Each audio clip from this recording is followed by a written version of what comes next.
정확하게 얘기하면 이건 아니죠.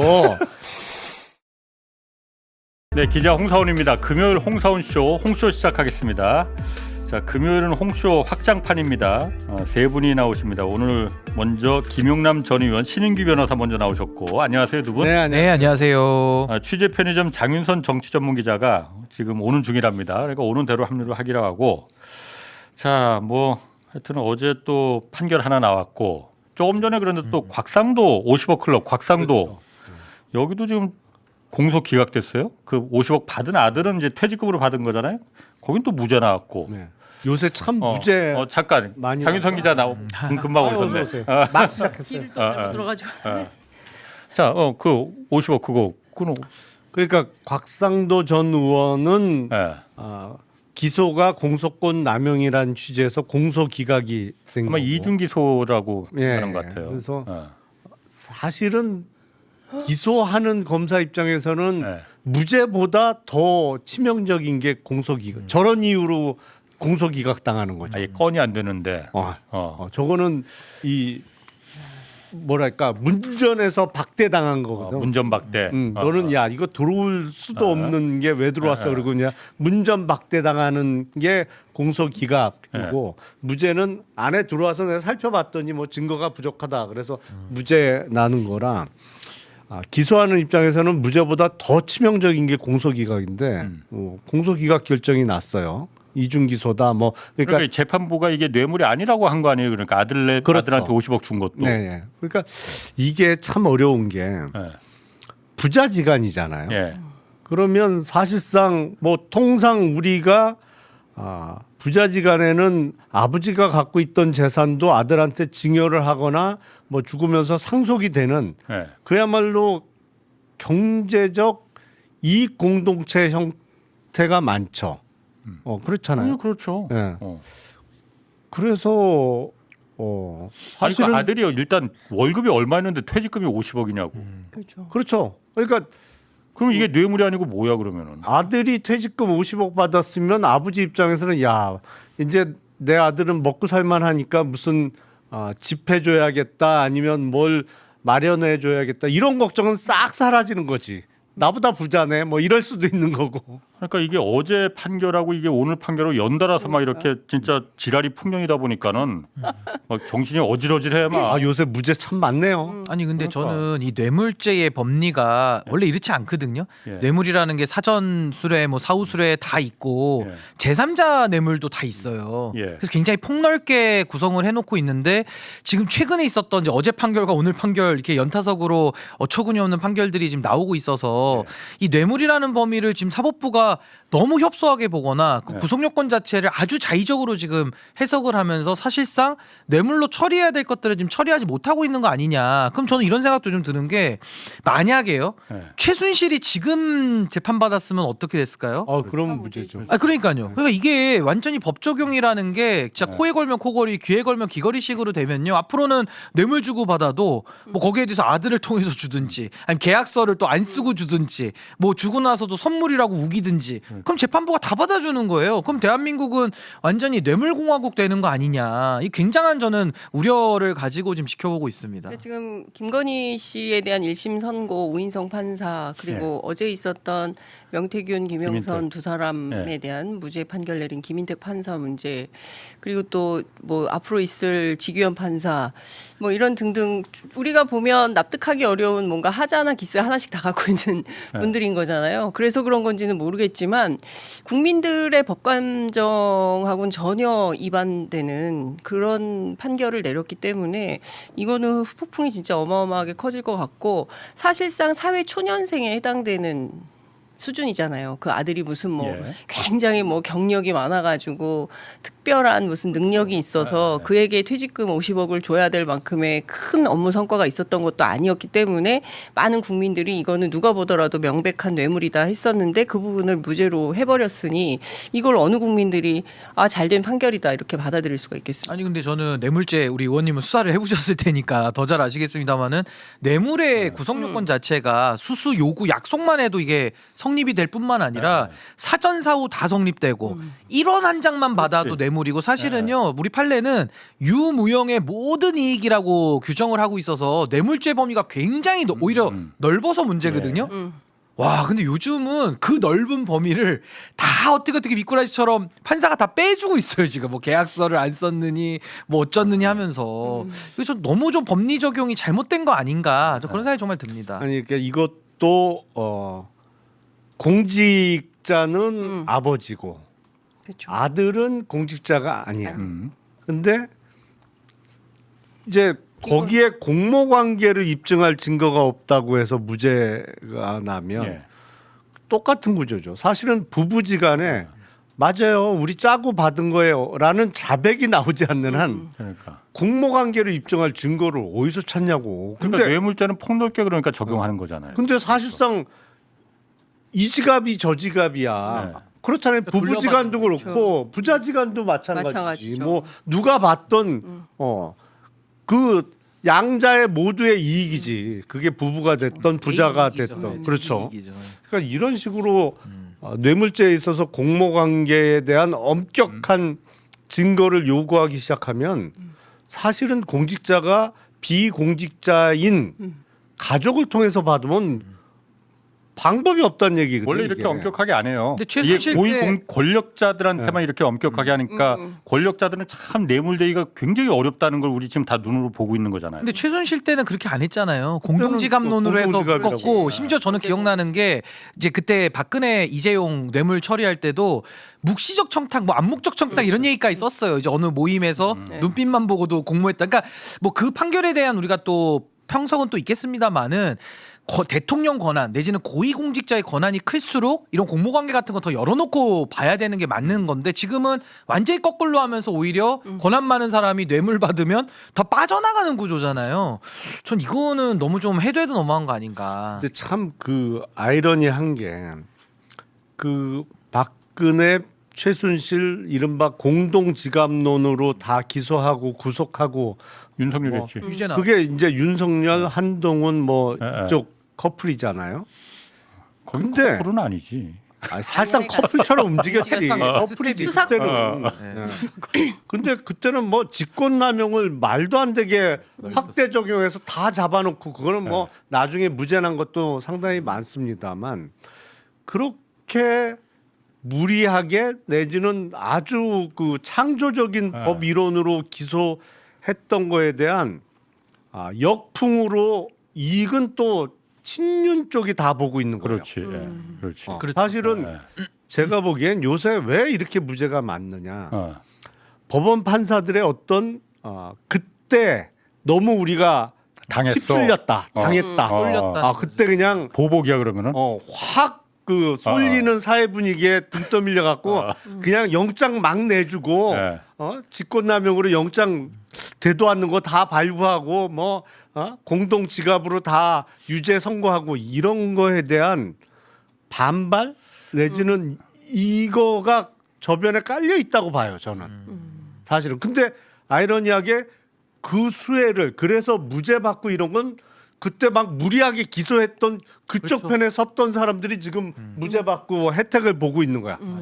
당장 와이프부터. 네. 아니 근데 오늘 김영민 의원이 페이스북에 그거를 올렸잖아요. 지금 이 상황이 조율사나 어떤 설계자가 있다고 진짜 없다고 보느냐. 2월 19일 날 직연 이제 내란 재판 1심인 선고가 나오는데 그게 일반 국민들이 생각하는 그런 정의로운 상식적인 판결이 확신하느냐. 설계자, 기획자 없다고 보느냐 이 얘기를 했거든요. 그 부분은 어떻게 보세요? 그건 뭐 확인할 방법이 없죠. 물론 그러니까. 네. 그런데 너무 이상하니까 지금 막 이렇게 연달아서 사실 나 오늘 곽상도도 원래 지난주 일주일 전에 이게 원래 예정돼 있었잖아요. 그런데 일주일을 미뤘단 말이야. 오늘로. 어제 그러니까 명태균 김영선 선고 나 그런 의심까지 드는 거예요. 그래서 미룬 거 아닌가 막 이 생각까지. 근데 이제 저는 뭐 어떤 기획자를 지금 여기서 색출하기는 어렵지만 분명한 건 있는 것 같아요. 결국에는 사법부의 기조 이게 뭐 김용남 의원이 말씀하신 그런 뭐 반발적인 고려일 수도 있고 내지는 저는 조이대 영향력 하에서 저는 지금 벌어지고 있는 이 그렇지. 사법부의 예. 음침한 전 분위기라고 봐요. 예. 그러니까 윗물이 맑아야 아랫물이 맑은 건데 지금 윗물이 썩어 있으니까 지금 밑에 판사들도 뭐 정말 이진관 판사처럼 열심히 하려는 사람도 정말 너무 힘든 지경이지 않을까 그런 상황에서 저는 뭐 쥐기현 판사 또 우인성 판사 또 오늘 곽상도 지금 관련돼서 지금 아들 무죄 준 판사 이게 좀 일련의 흐름으로 이게 지금 가고 있는 것들은 전 상당히 우려스럽고 전 이게 아마 조이대의 영향력 속에서 지금 벌어지고 있는 거 아닌가 뭐 그런 생각이 듭니다. 빌드업 과정 아닌가라는 의심하는데 결코 그럴 일은 없을 것이다라고 아침 방송에서 김용남 의원님께서 말씀을 해주셨는데 괜히 불안한 거죠. 사실은 왜냐하면 거 지금 그렇죠. 절대 믿을 수 아니 당장 그 김건희 씨 1심 선고에서 여론조사 무죄가 나왔고 그리고 어제 김영선 명태균 또 무죄고 그러면 당사자인 그 김영선이 좀 해줘라 했던 내란 속의 윤석열에 대해서는 유죄를 선고할까요? 무죄를 선고할까요? 그 부분 관련해서는 그냥 지금 아리까리해요. 그렇죠. 갸우뚱하게 되는 거예요. 그리고 또 같은 논리로라면 그 수많은 사실상 V0의 지위에서 권력농단을 해온 김건희 씨에 대해서 뭐 계약서도 한 장 없고 미리 뭐 짜고 한 흔적도 별로 안 보이고 뭐 등등의 증거를 볼 때 이거 다 무죄야라고 하면 경우에 따라서는 내란까지도 무죄 가능성 있는 거 아닌가라는 저는 의심을 계속 하게 되는 겁니다. 그러니까 그런 것 때문에 불안한 생각이 드는 거예요. 일반 평범한 시민들은 법을 잘 모르는 사람들은 왠지 이거 빌드업 과정인 것 같거든. 뭐 누군가 기획자가 있는지 없는지는 알 수 없고 실제 그게 가동되는지도 확인 불가이나 혹시 그런 개연성이나 가능성 있는 거 아니야라는 의심을 하면서 사법부에 대한 불신이 생긴다는 게 저는 제일 큰 문제다 이렇게 생각을 합니다. 근데 저는 그게 뭐 국민들의 불안함은 너무나도 당연하고 정말 분노스럽거든요. 그러니까 2심 판사들이 역할이 굉장히 중요한데 이게 사실심은 딱 두 번 하잖아요. 1심에서 하고 2심에서 하고 이제 대법원은 법률심인데 예. 그 중요한 재판의 기회를 이렇게 1심 판사들이 엉망으로 법리도 완전히 재판부마다 지금 다 엇갈리는 식으로 하는 게 과연 이게 정상적이냐. 전 이건 조이대 책임이라고 봐요. 결국에는 사법부가 어떤 동일성을 가지고 법원이 움직여야 되는데 어떤 판사 걸리느냐에 따라서 이게 로또식으로 되는 게 말이 되느냐. 이게 참 문제가 있고 또 하나는 저는 그래도 2심 판사들에 대해서는 전 조금 그래도 달리 보는 면은 뭐냐면은 이재명 대통령 그 사건 중에 공직선거법 사안 있잖아요. 1심이 지금처럼 이렇게 엉망으로 했어요. 그때 그게 그렇죠. 한성진 판사가 네. 한 건데 엉망으로 한 거를 2심에서 항소심에서 고등법원 대등재판부에서 경력 있는 판사들이 그거를 그냥 다 박살을 내버렸거든요. 그렇죠. 물론 그 판결을 조이대가 또 이상하게 급발진을 그렇죠. 해서 이제 그 파기환송 그 판결인데 그래서 저는 지금도 이제 다 항소심에서 한번 이걸 지금 다 뒤엎어야 되는 그런 상황 아니겠습니까? 저는 정말 만약에 그 이재명 당시 대표 사건처럼 이거 항소심에서 바로 잡힐 걸로는 보는데 만약에 안 바로 잡히면요 그럼 정말 이제 사법부는 저는 아예 희망이 다 사라지는 거 아니냐. 그래서 저는 이제 아주 중요한 시점에 지금 와 있다고 봅니다. 어쨌든 그래서 그 부분도 좀 뒤에서 얘기를 하고 오늘 생각해 보니까 본 주제 오늘 뭐 타이틀도 못 돌렸네. 자, 오늘 본 주제 시작하겠습니다. 이겁니다.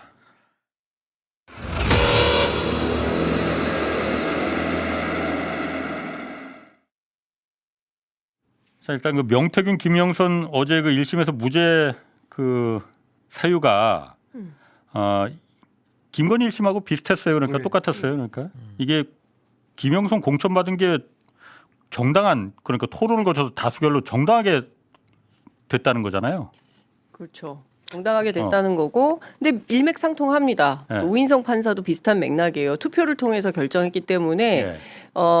특별하게 하자가 있는 그런 결정이 아니다. 그래서 무죄 결정을 내린 거잖아요. 근데 이 김인택 판사도 같은 맥락으로 본 거죠. 그러니까 큰 틀에서 보면 그 김영선이 좀 해줘라 말이 많네라는 녹음 파일 명징하게 나온 거고 그 전에 누가 보더라도 수십 차례에 대한 여론조사가 막 돌아간 거고 심지어 김영선 의원은 저 강혜경 씨하고의 전화 통화를 통해서 명태균 덕에 내가 국회의원이 될 수 있었다라는 발언도 하고 수많은 증거가 나왔음에도 불구하고 전부 눈 감고 무죄 이렇게 해버린 거죠. 그러니까 저는 사실 잠깐 그 말 이어가기 전에 네. 아까 그 말한 대로 그러니까 명태균하고 이제 윤 씨 부부가 대화한 거 많이 들었으니까 네. 그거는 많이 들었으니 그거보다도 강혜경하고 김영선하고 통한 거 있었잖아요. 네. 내가 사실 뭐 명태균 덕에 국회의원 된 거 아니야 그 얘기 있었잖아. 난 그게 결정적이라고 보거든. 그거 한번 많이들 잊어버리셨을 때 그거 한번 다시 한번 듣고 얘기 한번 하시죠. 예. 네. 내가 대선 여론조사하고 일절을 해가지고 만드는 그 공로로 해서 의원님 공천을 받아왔다 이렇게 얘기를 해버리는 거예요. 내 입장에서는 나는 내가 뭐 알고 한 건 아닌데 어쨌든 명태균이의 덕을 봤잖아. 덕을 다 봐갖고 국회의원이 됐기 때문에 내가 사실은 도의적인 이제 책임을 지고 어떻게 내가 감당할 수 있는 건 감당하려고 그러는 거야. 그러니까 저 얘기를 했잖아요. 그러니까 저기 내가 국회의원 된 거 명태균이 윤석열이 대선 때 여론조사 해줘갖고 그것 때문에 내가 국회의원 된 거지 않느냐. 그러니까 세비 반띵해주고 이러는 것도 당연히 게 줘야 맞다? 되는 게 맞다. 아니 우리가 다 들었잖아요 이거를. 예. 그리고 저기다가 하나 저는 더 보태자면 그것도 기억이 나요. 명태균과 강혜경의 녹취도 있었어요. 그게 뭐냐면 공천 결과를 미리 안 거예요. 근데 명태균이 헐떡헐떡거리면서 그렇지. 전화합니다. 그렇지. 이거 알려주면 큰일 난다. 내가 다 했다. 빨리 사무실 꾸려라. 아니 떳떳하면 그거 왜 못 알립니까? 지금 본인이 어떤 수를 썼기 때문에 스스로도 이 위법성의 인식을 가지고 이거 밖에서 알면 큰일 난다. 그 얘기를 하는 녹취를 우린 다 들었거든요. 그게 그러면서 왜냐하면 발표나기 전 통화거든요. 전 통화니까. 그러니까 발표는 2022년 5월 10일 오후에 났는데 미리 안 거예요. 그 통화는 그 시점보다 이전에 이루어진 통화니까. 거기다가 윤석열의 해줘라 그 녹취를 우리가 다 들었고 김건희가 잘 될 거예요까지 우리가 다 들은 상황에서 유독 재판부지 우인성과 김인택이라는 이 두 판사는 국민의힘 공천이 아주 정상적이었다. 표결에 의해서 아름답게 됐다라고 얘기를 하고 있으니까 이거 완전히 이제 엉망의 판결을 지금 한 것이죠. 근데 이런 식이면 사실은 노골적으로 공천 개입을 해도 아무 문제가 안 된다는 결론밖에 안 되는 거예요. 이거보다 어떻게 더 노골적으로 공천 개입을 하나? 그렇죠. 그렇잖아요. 네. 하나. 대통령 부부가 이거 가장 대놓고. 그렇죠. 대놓고 그냥 노골적으로 한 건데 이게 공천 개입이 아니라고 하면 물론 그 덕분에 지금 살판 난 사람 많지. 뭐 당시 당대표 하던 이준석 의원도 지금 살판 났지. 그렇죠. 여차하면 그렇지. 공범으로 엮을 뻔했어요. 엮여야 되는데 뭐 무죄가 나기 시작했으니까 신났는데 그러면 아니 형식적으로 공관위의 회의만 거치면 다 무죄란 논리밖에 안 그렇지. 되는데 네, 그렇지. 그러니까 형식적으로 다 들어와서 거수기 표결하면 역할만 그러니까. 포결만 하고 회의록만 뭐가 실제로 그런 일이 있던지 없었던지 간에 그 회의록만 있고 계약서만 있고 영수증만 있으면 그러면 법률적으로 문제 없는 게 되는 식인 거예요. 아니 언제는 또 계약서 없어서 무죄라고 그러니까. 아니 그러면 저는 여기서 가장 떠오르는 질문이 뭐냐면 지금 강선우 의원 이제 구속영장 들어갔잖아요. 그렇지. 공관이 형식 다 갖췄거든요. 네, 그럼 그렇죠. 그것도 이제 합법으로 아, 가야 돼요. 그럼 그렇습니다. 무죄로 또 가야 되거든요. 네. 아, 그러니까 이게 황당한 거죠. 맞냐고요. 그러니까. 이게 아니 그리고 심지어 윤석열 워딩 가운데 그런 게 있어요. 내가 한 번 더 전화할게. 걔가 공관위원장이니까. 상현이한테. 그러면서 상현이한테라는 표현을 쓰잖아요. 그리고 나서 실제로 윤상현 의원이 공관위 회의에 들어와서 이거 빨리 이름 써서 내라 단수로라고까지 강압을 하잖아요. 한기호 당시 사무총장이 이거 경선해야 된다. 일부가 반대를 해도 그냥 빨리빨리 하고 처리해. 미르라고 했어. 이런 거잖아요. 근데 이거를 다 눈 감고 일체의 범죄 혐의가 없다? 예. 그러니까 국민들의 눈높이하고는 전혀 맞지 않는 주장과 판단을 사법부가 하니 이런 사법부한테 재판받으면 억울해서 살겠습니까? 그러니까 이게 공천권의 사유화거든요. 그러니까 권력자가 사유화하는 겁니다. 물론 권력자 옆에는 날파리처럼 이게 많은 사람들이 붙어서 해먹는 건데 그럼 이게 공천 권력을 앞으로 사유화한다고 하면 이게 합법화되잖아요. 그럼 대한민국에서는 정당 민주주의 못 합니다. 민주주의라는 거를 파괴하는 행위가 정당화되고 있는데 어떻게 정상적인 민주주의를 할 수 있을까요? 그렇죠. 힘 있으면 장땡이거든요. 다 할 수 있는 거거든요. 내 사람 다 심는 거거든요. 그리고 대학으로 치면은 부정입학 다 시킬 수 있는 거예요. 그냥 교문을 열고 학칙에 의해서. 그러니까 저는 이게 지금 이 두 판사의 판결로 지금 우리가 단정지을 수는 없지만 물론 2심입니다만은 이건 정말 갈아엎어야 될 아주 희한한 궤변들이 지금 너무 많아가지고 사법부 자체가 지금 좀 희화되는 지경까지 가고 있다. 이게 저는 아주 위험한 부분이라고 보는 겁니다. 그렇죠. 아니 그 공천뿐만이 아니라 아까 우리가 말하는 50억 뇌물도 그런 식으로 받으면은 아니 그러니까 뇌물이 아니라는 거 아니야 다. 공직자가 아닌 가족을 통해서 받으면 그리고 그 사람 이름으로 소위 묻어 놓으면 예. 그 문제가 안 된다는 얘기밖에 안 되는데. 그거예요, 다. 더 나쁜 지금. 거잖아요. 직접 받는 것보다 더 괘씸한 그렇죠. 거잖아요, 사실은. 지능범인데.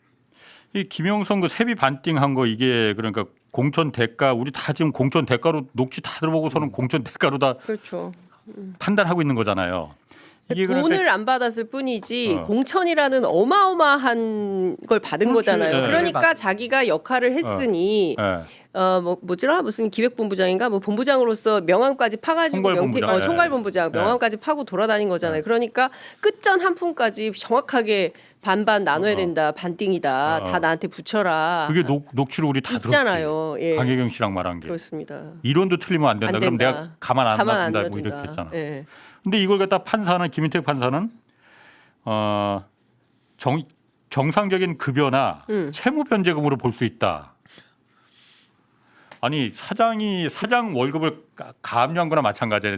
내가 직원인데 사장 월급을 나 월급을 갖다 너 반띵해서 난 줘야 돼. 대신 통장으로 주지 말고 현찰로 줘야 돼. 이렇게 한 거잖아요. 이거 정확하게 말하면 명태균이 네. 김영선한테 네. 권력 채권을 가지고 있는 거예요. 그렇죠. 비선으로서 권력으로 채권을 갖는 거예요. 예. 그러니까 이건 어떻게 보면 법 상식을 뛰어넘는 그렇죠. 정치 기술을 가지고 김영선을 갖다가 예. 어떻게 보면 하수인으로 부린 거 아닙니까? 네. 명목상 국회의원으로 만들어 놓고 자기가 뒤에서 이거 판을 짜는 거 아니에요. 네. 근데 여기에 대해서 우인성 판사 뭐라고 얘기하냐면요.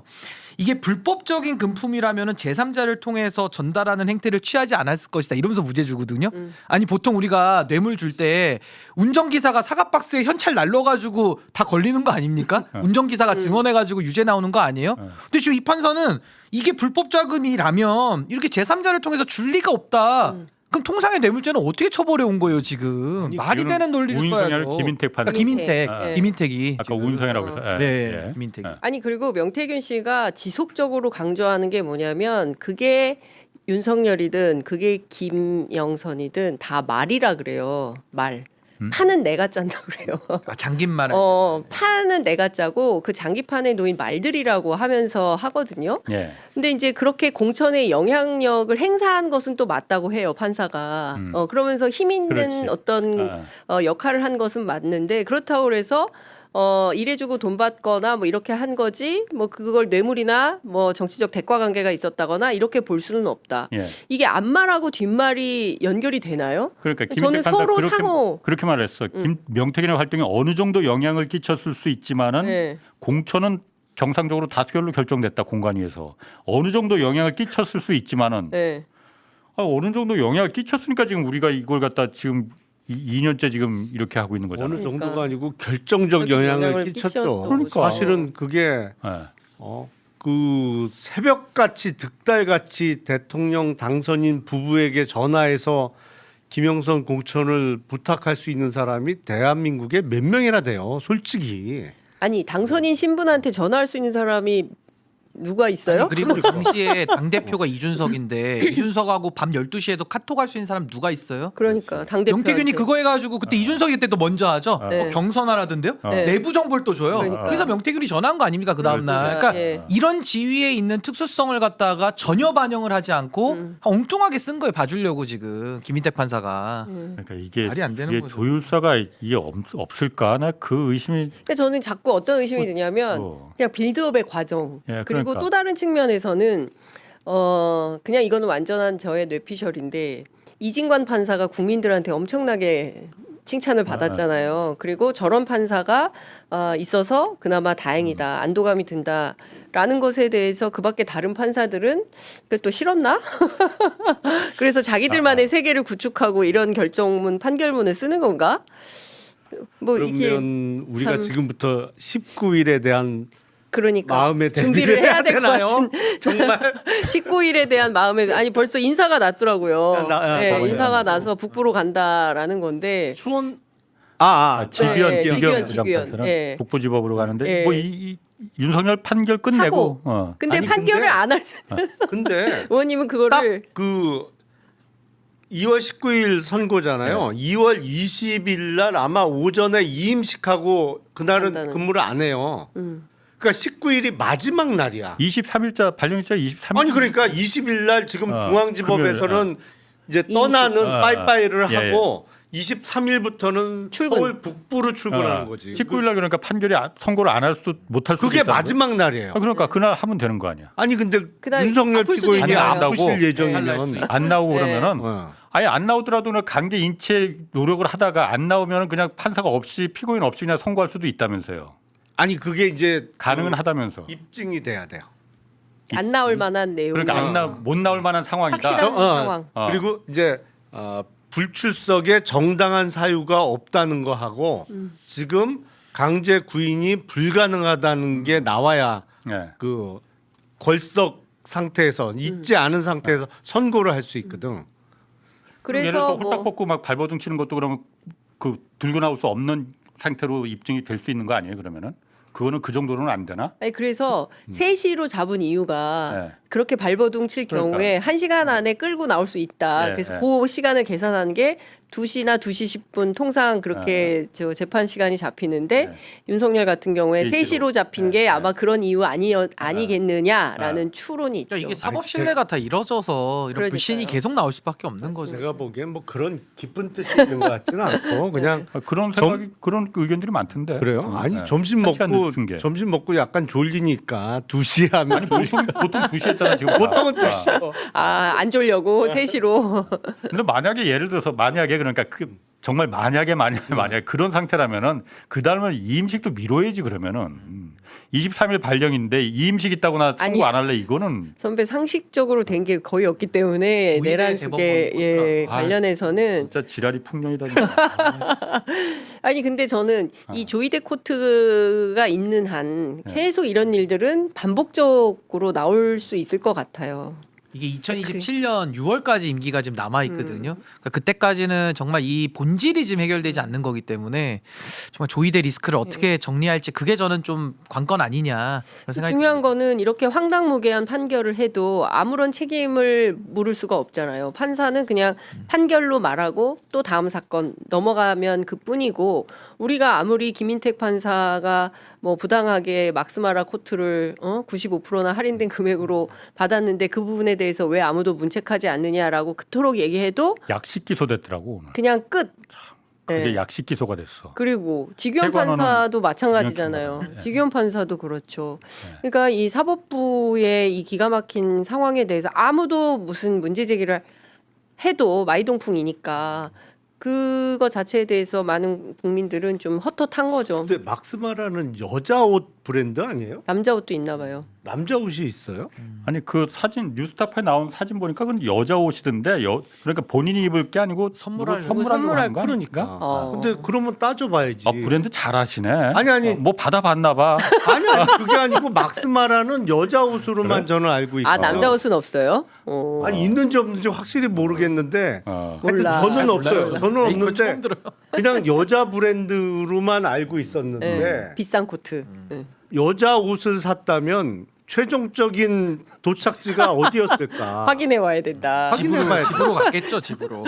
왜냐하면 김인택 부장 정도면 결혼한 지 한 20년은 됐을 텐데 네. 좋기 아, 부인한테 선물 안 했을 거다 그러면은. 그렇게 비싼 걸? 야 이거 사랑이 많을 수도 아니 있죠. 그래서 보통 수사할 때는 어. 그렇게 해요. 수사할 때. 그래서 우린 수사 ABC를 몰라가지고. 이 감이 좀 이상한데 아. 그러면 최종적인 도착지를 확인해 봐야 돼. 갑자기 아, 그러면 그러니까 어디로 간 거야? 의외로 굵직한 게 나올 수 있어요. 그래서 그래서 딱 누구 그런 말하는 거- 거야 지금? 아니 수사할 때 큰 손이 나올 수가 있어. 수사할 때 그런 거 하나 딱 잡으면 어. 좋은 말로 할 때 자백하지. 그런 거 다 자백해. 아 그런데 저는 아까 그 아유. 장윤성 기자 말대로 지금 이게 이런 말도 안 되는 판결이 계속 연이어서 나오는데 저는 이게 좀 우려스러운 상황이라고 보는 게 일단 일반 국민들도 별로 그렇게 여기에 대해서 막 화는 내지만은 그 어떤 액션이나 뭐 방법이 이런 게 없어요. 없잖아요. 예. 이 사법부에 굉장한 자신감을 불어넣어 주는 거거든요. 이거는 그렇죠. 해도 되네. 뭐 여기서 정말 이게 해서 막 그렇죠. 대법원 앞에 막 그 법원 앞에 막 진치고 막 그랬으면은 이렇게 할까 판사들이 제재가 글쎄. 없잖아요. 행위에 대한 책임을 안 지니까 네. 맘대로 하는 거죠 지금 이게 지금. 아니 뭐 대법원 앞에 집회를 뭐 이 엄동설원에 한다 하더라도 그래서 뭐 어쩔 건데 왜냐하면 본인들에게 직접적으로 타격이 가는 뭐 뭐가 없잖아요. 이를테면 뭐 징계를 할 수가 있으면 뭐 하려면 탄핵을 해야 되는데 예. 판사 탄핵이 쉽습니까? 지금까지 한 번도 안 되죠. 검사도 마찬가지고. 법관의 독립, 재판의 독립 중요하죠. 그런데 이런 판결 하라고 법관 재판의 독립을 보장해 주는 게 아니지 않습니까? 그러니까 누가 보더라도 그 상식에 맞지 않는 판결을 한 거예요. 근데 이 부분에 대해서 책임감도 없어요. 그리고 개인적인 비위도 마구 터져 나오고 있어요. 그런데 법원은 그것에 대해서 주의도 안 주고 그냥 약식 기소해버리고 뭐 징계도 제대로 안 하고 그냥 뭉개고 넘어가는 거예요. 그리고 그 사람들은 또 어느 재판정에 가서 또 누군가를 법대위에서 호령하고 있는 거잖아요. 거미불로 막 이렇게 얘기하면서. 그런 거 자체가 평범한 국민들이 보기에는 진짜 황당무계한 거다라는 생각이 드는 겁니다. 이게 맞습니까? 네. 뭐 하여튼 그래서 어제 그 박영재 그 신임 법원 행정처장 뭐 같은 얘기인데 어제 법사위에서 그 좀 나와서 출석해서 이런 얘기를 했습니다. 그 이재명 대통령 그때 파기환송 주심 재판관이었잖아요, 이 사람이. 그때 이거 절차상 아무 문제 없었다라고 얘기를 한 거잖아요. 아니 그럼 알고 문제 없었으면 어쨌든 우리가 주장하는 거 요구하는 거 그거잖아요. 진짜 그랬는지 법사위는 그제였었지 그러니까 그제. 8만 쪽이나 되는 8만 페이지나 되는 그 로그 건지. 봤는지 로그 기록이라도 한번 내놔라. 우리가 봐야 믿을 거 아니냐. 그거 못 내놓고 있잖아요. 네. 못 내놓고 있잖아요. 이걸 어떻게 우리 보고 그러면 절차상 문제 없어 그냥 믿어. 우리가 말한 건 다 진리야. 그럼 믿어야 되는 겁니까 우리가? 그러니까 저는 이게 사실 뭐 자꾸 그 과거 얘기해가지고 좋을 건 없지만 그래도 반면교사 삼아야 되니까 저는 이게 어디서부터 꼬였을까? 조이대의 저 행위는요.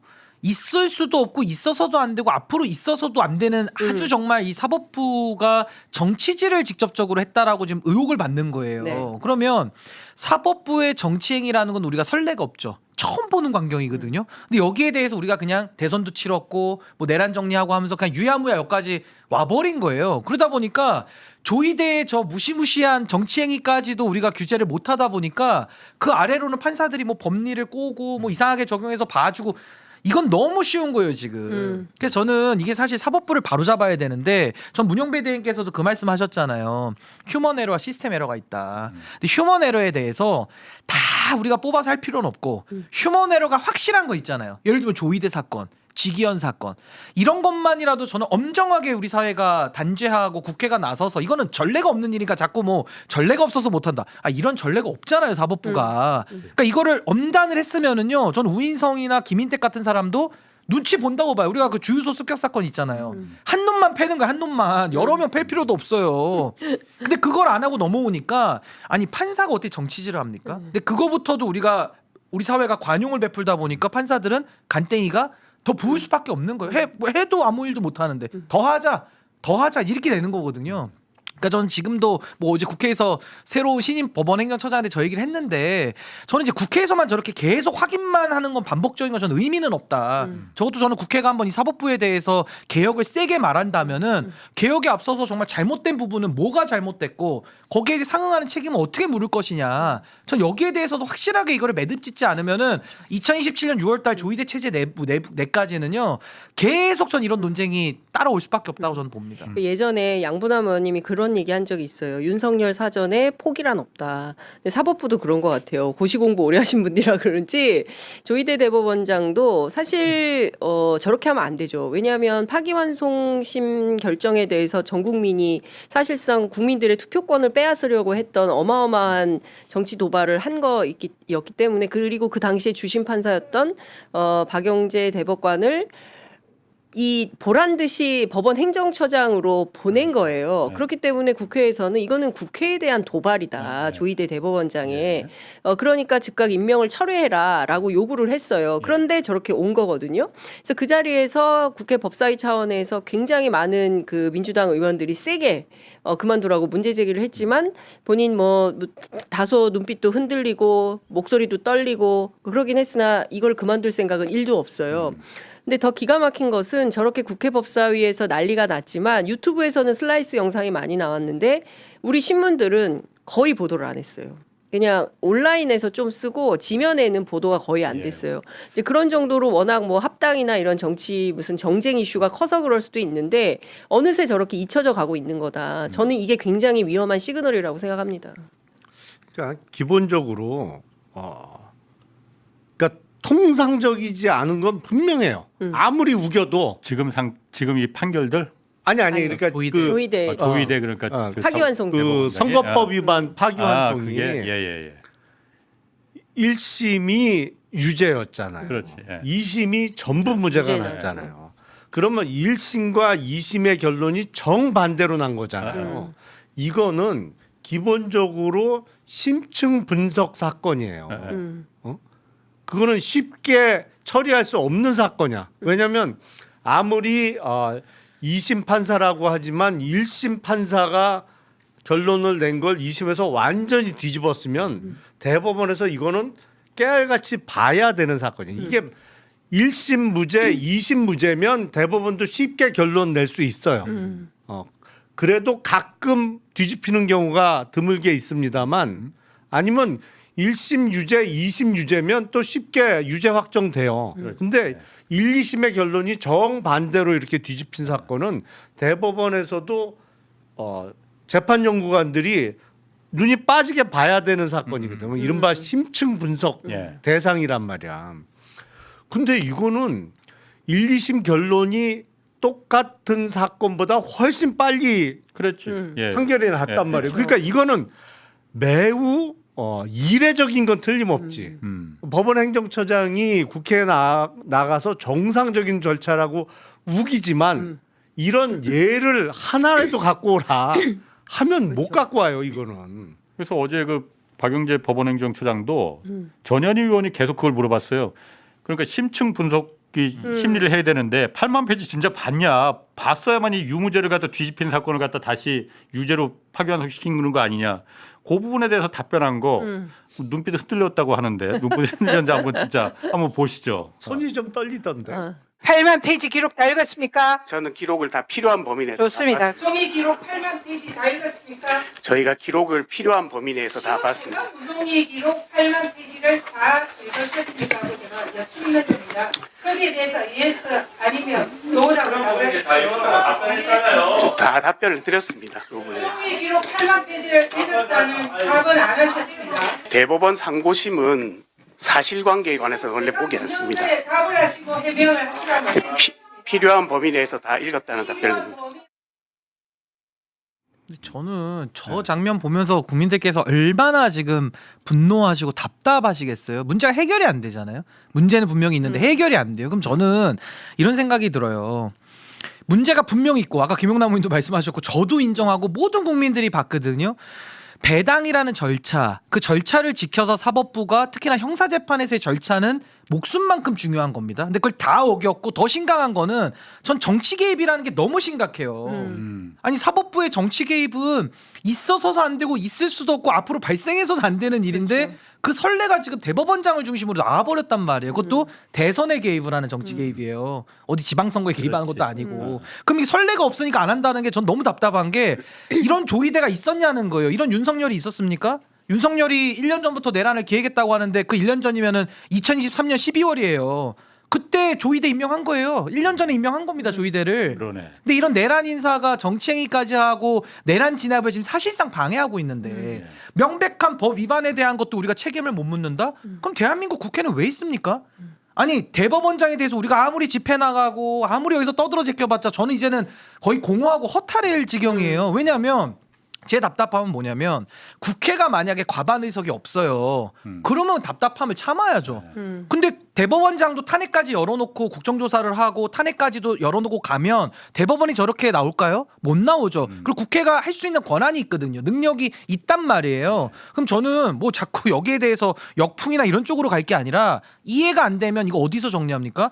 헌법재판소에서 법과 원칙에 따라 재판을 받아서 정리를 할 수밖에 없는 거예요. 그러니까 그래야 탄핵. 끝이 나지 않겠습니까? 탄핵을 처음부터 계속 전 탄핵을 계속 얘기를 해도 이게 안 되고 자꾸 그 제도 개혁 쪽으로 가니까 오히려 전선이 공천이 넓어지면서 마치 전 사법부와 민주당이 대결되는 것처럼 가는 게 저는 마음이 아픈 거예요. 조이대와 국민이 대결을 해야 되는데 제가 보기에는 신인규 변호사하고 우리 김용남 의원님 빨리 국회로 가셔야 돼요. 아니 근데 이게 너무 중요해서 그래요. 왜냐면 답답해. 전선을 어디다가 치느냐가 너무 맞아요. 중요한데 이건 전쟁이잖아요. 내란을 진압해야지 언제까지 조이대 의사를 물어보고 박영재 처장 의사를 물어봐서 우리가 자정을 기대하거나 존중할 의무는 없다고 좀 보는 거예요. 문제가 있다. 안 고친다. 그럼 해결을 해야죠. 네. 그럼 해결을 해서 헌법재판소가 가부간에 180일 안에 결론 내릴 거 아니겠습니까? 그동안에 대법원장 임기가 중단이 되죠. 아니 뭐가 돼야 될 거 아니에요. 근데 그거 없이 계속 국회에서 받습니까 안 받습니까? 뻔한 거짓말 계속하고 있는데 언제까지 이거를 놔둡니까? 내년까지면 1년 6개월이 꽤 긴 시간이거든요. 그러니까 저는 이런 생각인 거예요. 윤석열의 친이 쿠데타보다 더 심각한 게 저는 조이대의 사법 쿠데타라고 생각을 하거든요. 그러니까 사실상 국민 투표가 불가능하게 투표용지를 없애려고 했었던 거잖아요. 그렇기 때문에 당시에 이게 어마어마하게 들불처럼 국민들이 이거는 말도 안 된다라고 해서 광화문에 다 쏟아져 나왔던 것이고, 그리고 그때 즉각적으로 저는 이제 신인규 변호사님 말대로 그때 조이대 탄핵 드라이브를 걸었어야 됐는데 야 이제 코앞이 선거다. 굳이 그렇게까지 할 필요 있냐. 뭐 상황을 좀 지켜보자. 상황을 지켜보다가 1년이 지난 거거든요. 그러니까 그러다 보니까 결국 또 이러저러한 반동들이 나오는 거 아닌가라는 생각이 좀 들고 그러면 지금 뭐 다 세월 지나가 버렸고 그럼 지금이라도 어떻게 할 거냐라는 판단을 저는 해야 되는데 국회 안에서 법사위 위원들이 소리 지르고 샤우팅을 하고는 있어요. 근데 그거 무기력하죠. 그래서 저는 지금은 뭐 그렇다고 해서 지금 이 상황에서 뭐 조이대 대법원장의 건수를 잡아가지고 탄핵을 하자. 근데 법사위원들 얘기 취재를 해보면 딱히 또 딱 떨어지는 건 없다는 거예요. 그때 했었다라면 모르는데 지금은 또 놓쳤다 이거죠. 그렇죠. 타이밍을 완벽히 놓쳐서 지금은 또 하기가 어렵다라는 얘기가 나오니까 좀 많이 답답하죠. 아니 근데 저는 그렇게 생각 안 해요. 그러니까 타이밍이 늦어서 그럼 조이대 행위가 절차 치유되고 없는 게 그러니까요. 됩니까?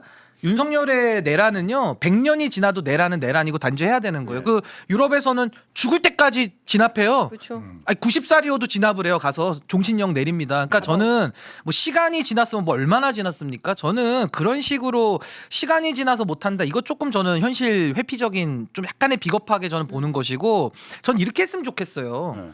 사법에 대한 제도 개혁 하지 말자는 뜻이 전 절대 아닙니다. 저는 재판소원 제도까지도 저는 하자는 주의거든요. 그러니까 사법제도에 대해서 제도 개혁으로 이걸 풀 게 아니라 전 민주당이 뭐 지금 지방선거 앞두니까 지금은 못할 거라고 저는 봐요. 그렇지만 전 6월달이 지나는 순간에는 사법제도 개혁에 대해서 제도 개혁을 지금 더 앞장 세우지 말고 일단은 동결시키고 모든 역량과 힘을 전 조이대의 문제에 집중을 했으면 좋겠어요. 예. 그렇게 해서 한두 달이라도. 예. 그렇게 해서 여론이 붙으면 탄핵도 열어놓고 가는 거예요. 아니 근데 지금 안 되면 우리가 감수를 해야 되겠죠. 아니, 그러니까 지금 그 전혀 다른 트랙으로 민주당은 움직이고 있어요. 그래서 설 전에 사법제도 개혁과 관련해서 3대 입법을 추진하고 있거든요. 예. 첫 번째는 이제 대법관 증원, 법원조직법 개정안이 올라와 있고 또 하나는 이제 재판소원 제도와 관련해서 이제 헌법재판소법 개정안이 올라와 있고 또 하나는 이제 법 왜곡제 한다는 거거든요.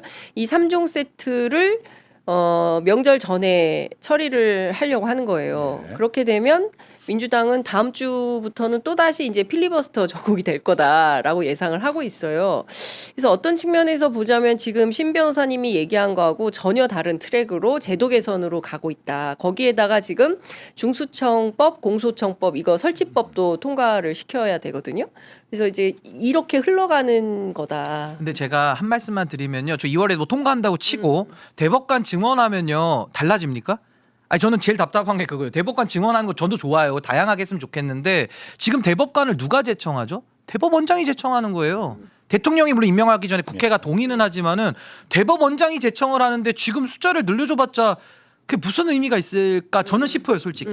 그러니까 지금 가장 필요한 수단을 써야 되잖아요. 감기면은 감기약을 써야 되고 배탈이면 배탈약을 써야 되는데 배탈 걸린 사람한테 기부수 하면 무슨 의미가 있어요, 그게 지금. 물론 의원님 필요 빨리 없다는 얘기하세요. 것이 아니라. 근데 이제 사법개혁 3법 중에 대법관 증원하고 재판소원 제도는 두 개가 어떤 의미가 있냐면 저 두 개가 정말 통과가 돼서 시행이 되면 확실하게 우리나라 최고 사법기관은 헌법재판소야. 그렇게 되는 거죠. 그게 되는 거예요. 그러니까 사실은 위상이 지금 바뀌는 이제 위상이 대법관은 14명입니다. 대법원장을 포함해서. 근데 법원 행정처장은 재판에 관여 안 하니까 대법원장을 포함해서 전원 합의체에 들어오는 대법관은 13명이에요. 그리고 헌법재판관은 9명이죠. 숫자는 헌재 재판관이 더 적긴 하지만 우리는 그 헌재라는 건 사실 그 전에 있다가 없어졌다가 뭐 그러다가 1987년 개헌 때 지금의 헌법재판소가 헌법에 들어와서 지금까지 시행이 되고 있는데 그래서 확실하게 고정된 관념은 뭐냐면 대법원이 1등, 헌재가 2등이에요. 서열이 그렇게 돼요. 네, 사실상 서열이 그렇게 굳어져 왔어요. 근데 저 대법관을 뭐 14명이 아닌 뭐 30명이 됐든 50명이 됐든 증언하는 거하고 재판소원 제도는 아니야. 그게 아니고 헌법재판소가 확실히 최상위 사법 최종적인 사법 결정 기구야. 대법원은 그 밑이야를 확실하게 제도적으로 만들어 주는 거지. 근데 저는 의원님 말씀에 100% 동의해요. 저도 헌법재판소가 위로 가야 되기 때문에 재판소원 제도까지도 저도 주장을 하고 있는 건데 제 답답함은 뭐냐면 전선의 문제인 거예요. 그러니까 저렇게 사법제도 넓히지 개혁을 말고. 넓혀놓으면 판사들도 반발을 하는 부분도 분명히 있거든요. 근데 굳이 그런 반발을 지금 만들 필요가 있냐. 저는 지금 그래. 제일 다급한 건 신 변호사님 조의대 문제. 조의대 그러니까 내가 그거 좀 두 가지 네. 지금 시간이 지금 그렇게 그렇게. 많지가 않았고 두 가지만 좀 물어볼게. 그거 세 분이 다 지금 전선을 넓히지 말고 좁혀서 조의대 탄핵 그걸 지금 1년 전에 했으면은 딱 타이밍도 좋았고 사유도 분명했었는데 지금 이게 좀 애매한 뭐 애매하지 않느냐. 시점은 고약해졌죠 지금. 고약해졌다. 네. 그거 하나 하고 저 사법개혁 3개 안 중에서 첫째 안, 둘째 안은 지금 그렇게 급한 거냐 그거 말고 김영민 의원 같은 경우에도 법 왜곡죄 저게 가장 중요하다 지금. 실질적으로 저게 동작을 하느냐 안 하느냐 이거보다도 저게 있다는 거니까 판사들이 그러니까 암묵적으로 뭔가 위협으로 느낄 수가 있는 거 아니에요. 그러니까 저거는 2월 10일 날 본회의 때 무조건 통과시켜야 된다. 지금 이렇게 주장하고 있거든요. 이제 민주당은 한다는 거예요. 그리고 이제 그 정청래 대표도 굉장히 적극적이고 예.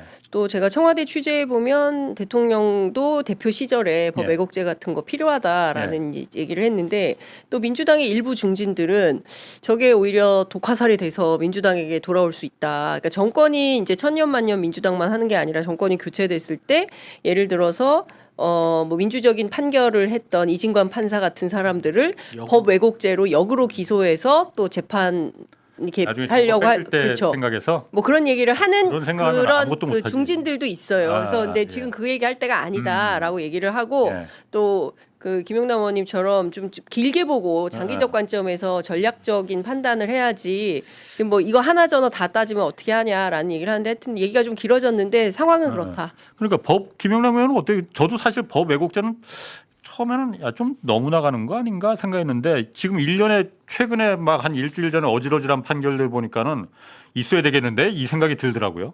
근데 법 왜곡죄로 수사해서 기소에 붙이면 예. 그 재판은 누가 하나요? 판사들이 또 그러니까. 예. 도돌이 아니 그러니까 저게 실제로 동작할 거냐 이거에 대해서는 의문을 품는 사람들은 많이 있을 거예요. 그렇지만은 법이 있다는 것과 없다는 거하고는 그 판사들이 느끼는 심리적인 부담감이 그러니까 굉장할 거 아니에요. 있다는 것 자체가 누가 판사를 하든 간에 이 재판의 그 법 왜곡죄 판결을 누가 하든 간에 있다는 거하고 없다는 거하고 그는 굉장히 큰 차이가 있을 거 아니에요. 근데 그 저게 사법개혁 3법이 예. 순서대로 판사들의 반감이 커져가요. 법 왜곡죄가 제일 제일 크지. 크겠지. 그거는 내 완전 판결에 토를 달겠다는 거 아니에요. 결사반대. 그러니까 형사처벌까지 있어요. 대법관 증언 저거는 좋아하는 사람도 있어요. 네. 일부. 나 그러면 기회가 대법관 될 될 기회가 수도 있네. 많아지겠네. 그리고 재판소원 제도는 대부분 반대는 하지 네. 판사들은. 근데 법 왜곡죄는 결사반대. 그런데 그러니까 더 해야겠네. 아니 근데 자칫 잘못하면 그 사법부 전체가 법으로 이른바 돌린다. 갑자기 예. 전선이 확 넓어지는 거예요. 사법부 전체가 엔타이 민주당이 될 가능성이 있어요. 그러면은 김용남 의원께서는 어떤 그럼 대안이 있을 것 같아요? 아니, 근데 지금 법- 이런 판사들 이런 판결을 계속 우리가 감내하고 그냥 아니 근데 법 왜곡죄라는 게 실효성이 있느냐를 따져봐야지. 그러니까 저게 없다면은 다른 어떤 방법이 있겠냐 이거지 우리가. 차라리 저는 네. 지금은 김명수 대법원장 시절부터 이제 법원 인사 시스템이 이원화돼 갖고 예. 이제는 승진 개념이라는 게 없어져 버렸거든.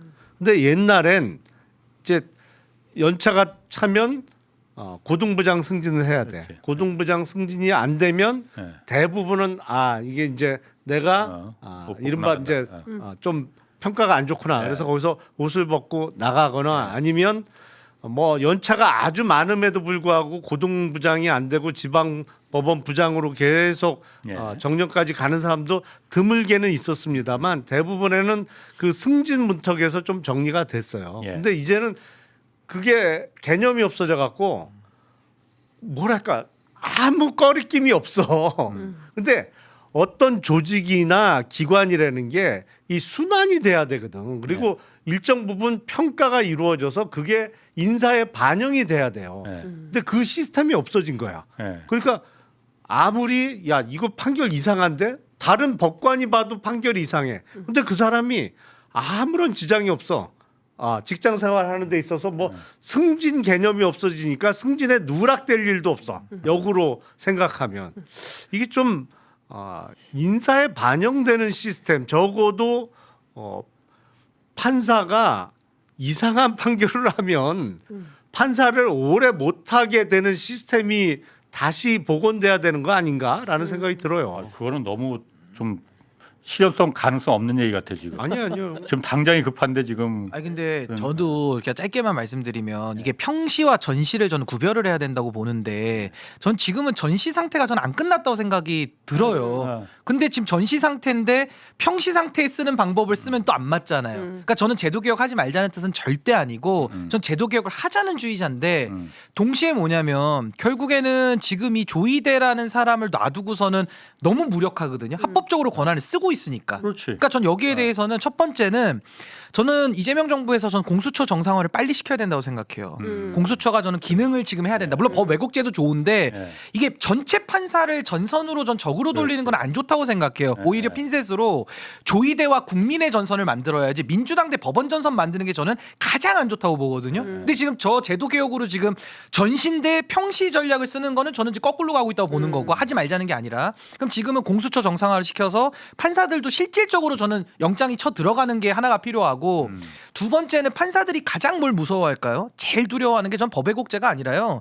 조이대 탄핵부터 움직이면 두더지 머리 친다. 그 실제로 해머가 머리 위에 들어와야 돼요. 맞아서 떨어져 나가는 걸 봐야 나도 까불다가는 한 대 맞겠구나. 이 효과가 있거든요. 근데 갑자기- 조이대 같은 경우는 빌미가 이미 건수 잡았기 때문에 이거 없어지지도 않아요. 그거 어떻게 해석할 겁니까 그거를? 만약에 우리 헌법재판소에서 탄핵 들어갔는데 저 우인성이나 김인택처럼 판결한다? 그럼 이 나라는 저는 문 닫아야 된다고 봐요 사실은. 말이 안 되지 않습니까? 헌법재판소가 유일한 권위를 가지고 고쳐줄 수 있잖아요. 그럼 아프면 병원 가야죠. 전 딱 그 마음이에요. 그래서 저는 제 말씀 마치면 전선을 좁혀서 조이대와 국민전선을 만들면 어떤 효과가 있냐? 법원 안에 노조들도 붙을 겁니다.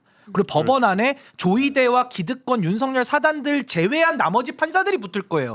제발 조이대 저 충치 좀 빼줘라. 우리도 좀 살자. 이렇게 전선을 가야 되니까 저는 잠시 좀 쿨다운을 한번 하면서 모든 역량을 전 조이대에게 몰아세워서 당장 탄핵하자는 얘기 아닙니다. 국정조사라도 저는 띄워가지고 두세 달 집중적으로 해보는 거예요. 그러고 나서 판단을 딱 하는 거죠. 근데 지방선거 맞물리지 않겠습니까? 그러니까. 해서 저는 딱 해서 일도 양단의 결단을 내리고 조이대 문제는 헌재에 넘어가면 6개월 안에 해결될 거 아니에요.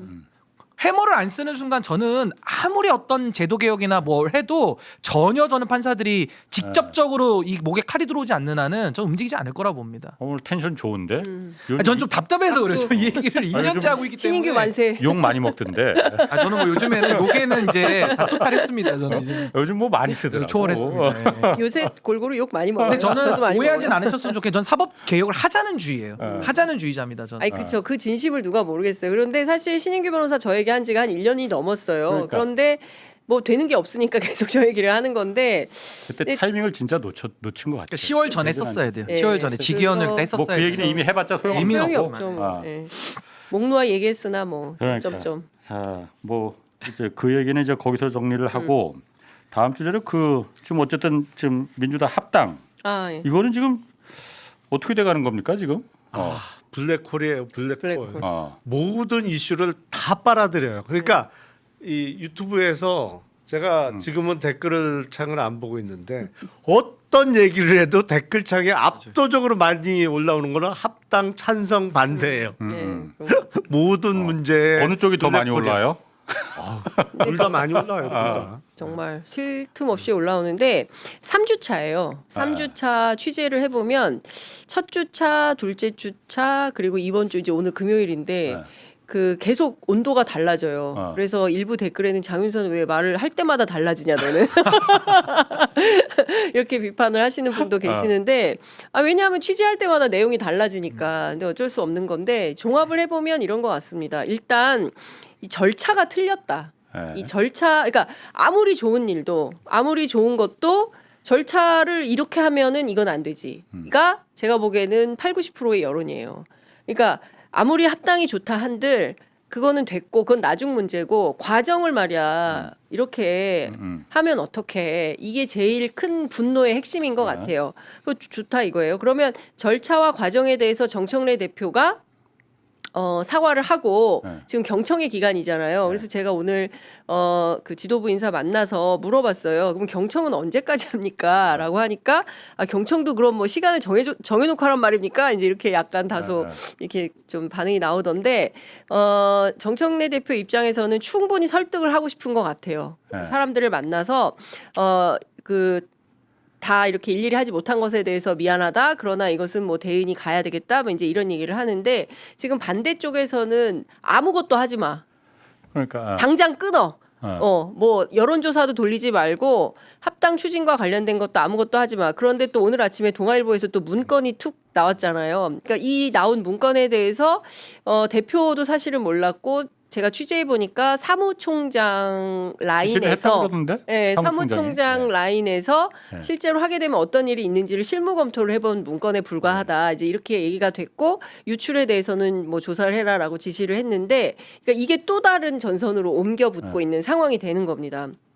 그래서 제가 보기에는 지금 이 논의를 계속 이어간다는 것 자체가 상당히 무리하다. 오늘 갤럽 조사에서 지지율이 빠졌어요. 민주당이 3%포인트 정도 하락을 했는데 이게 또 명절 때까지 가면 더 큰 일이 날 거다라는 생각이 청와대 듭니다. 출입하니까 청와대에서는 물론 이게 뭐 개입하는 게 당무 개입이라서 안 되지만 청와대는 절대 얘기하고 싶어하지 않아요. 이 문제에 대해서 얘기하고 싶어하지 않고 다만 대통령의 평소 지론이다. 요 네 글자만 계속 얘기를 하고 있고요.